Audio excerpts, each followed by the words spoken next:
A Consellería de Vivenda e Planificación de Infraestructuras recibía onte mesmo a solicitude do Concello de Ourense do informe previo para levar a aprobación definitiva ao PEXOM. Os técnicos da Xunta de Galicia xa están analizando ese documento remitido para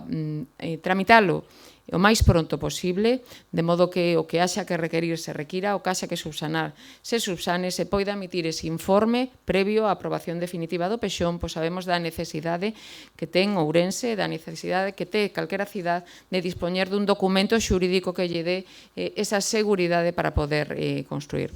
A conselleira visitaba Ourense para supervisar o inicio das obras de construcción de 64 novas vivendas de promoción pública en Cambedo de Raya de 13,6 millóns de euros. O obxectivo é que estean finalizadas no terceiro trimestre do vindeiro 2026. Veñen a sumarse as outras 6 vivendas que se construirán no Casco Vello ao amparo do Rexurbe. Non só se trata de crear fogares, senón tamén de dinamizar os cascos históricos que temos ao longo da nosa xeografía, este programa Rexurbe que temos. E falando de Rexurbe, tamén quero dar conta desa declaración de área Rexurbe que recentemente foi aprobada pola Xunta de Galicia, no Consello da Xunta, e que permitirá rehabilitar ese casco histórico que temos desa maneira transversal, con axudas de todas as consellerías,